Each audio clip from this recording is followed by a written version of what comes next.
Grande novità per il mondo Children per la prossima stagione sarà l'introduzione della disciplina dello ski cross, che andrà ad aggiungersi alle tradizionali discipline dello slalom, del gigante e del super G,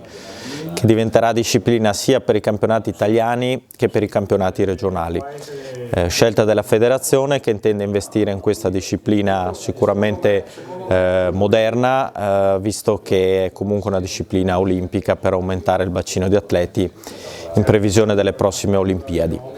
Per il resto il circuito, sempre supportato dallo sponsor Ascotrade, si disputerà su 22 gare circoscrizionali che partiranno il 10 gennaio, con le finali regionali previste quest'anno nel comprensorio del Comelico, a Padola e Montecroce, dal 9 al 12 di marzo.